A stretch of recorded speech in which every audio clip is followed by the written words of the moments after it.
2014లో ఆంధ్రప్రదేశ్ విభజన తర్వాత నవ్యాంధ్రప్రదేశ్కు మొదటి ముఖ్యమంత్రిగా ప్రజలు తనకు అవకాశం కల్పించారని ఏపీ సీఎం చంద్రబాబు తెలిపారు. అనుభవం, ప్రజల సహకారంతో కష్టపడి దేశంలో టాప్ 3 రాష్ట్రాల్లో ఒకటిగా ఏపీని నిలిపామన్నారు. విజయవాడలోని ఇందిరాగాంధీ మున్సిపల్ స్టేడియంలో జాతీయ జెండాను ఆవిష్కరించిన అనంతరం ఆయన మాట్లాడారు. అనంతరం పోలీసుల నుంచి గౌరవ వందనం స్వీకరించారు. స్వాతంత్ర దినోత్సవ వేడుకల్లో భాగంగా ఉత్తమ సేవలందించిన పోలీసు ఉన్నతాధికారులకు సీఎం పథకాలు అందజేశారు. వందే మాతరం,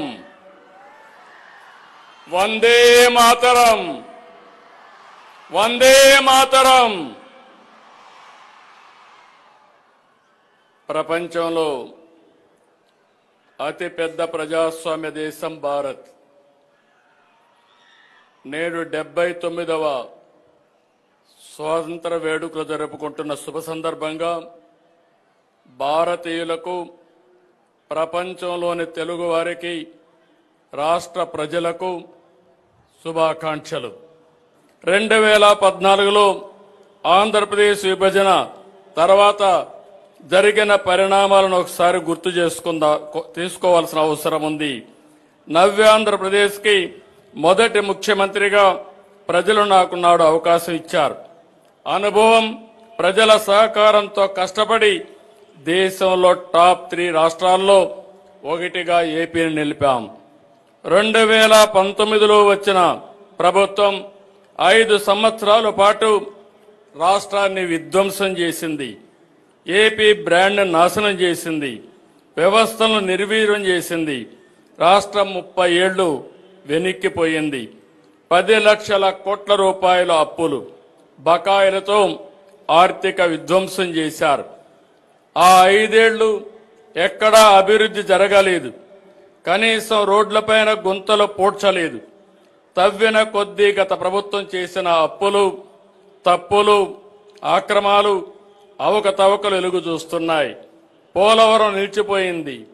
అమరావతి ఆగిపోయింది. పెట్టుబడులు తరలిపోయాయి. 2024 ఎన్నికల్లో ప్రజలు గెలవాలి, రాష్ట్రం నిలవాలి అనే ఎన్డీఏ నినాదాన్ని ప్రజలు నమ్మి చారిత్రాత్మకమైన తీర్పునిచ్చారు. నిశ్శబ్ద విప్లవాన్ని సృష్టించారు. 94% స్ట్రైక్ రేటుతో 57% ఓట్ షేర్తో కూటమిని దీవించారు. రాష్ట్రాన్ని నిర్మించాలనే ఏకైక లక్ష్యంతో పాలన ప్రారంభించాం. మేము అధికారం చేపట్టిన ఈ ఏడాది కాలంలో ప్రజల నమ్మకాన్ని నిలబెట్టేలా, భవిష్యత్తుకు బాటలు వేసేలా తొలి రోజు నుంచి పనిచేస్తున్నాం. తొలి సంతకం నుంచి సుపరిపాలనకు తొలి అడుగు వేశాం. సంక్షేమం, అభివృద్ధి, సుపరిపాలనతో సాగిన ఏడాది పాలన ఎంతో సంతృప్తినిచ్చింది. ప్రజల మద్దతు, మా సంకల్పం, దేవుడి దయతో విధ్వంసం నుంచి వికాసం వైపు ప్రయాణం చేస్తున్నాం. నేను ఈరోజు సవినయంగా, సగర్వంగా చెప్తున్నా, కూటమి ప్రభుత్వంలో సంక్షేమానికి సాటి లేదు, అభివృద్ధికి అడ్డు లేదు, సుపరిపాలనకు పోటీ లేదు. ఇది రికార్డ్, ఇదే ఆల్ టైమ్ రికార్డ్ అని మరొక్కసారి విజ్ఞప్తి చేస్తున్నాను.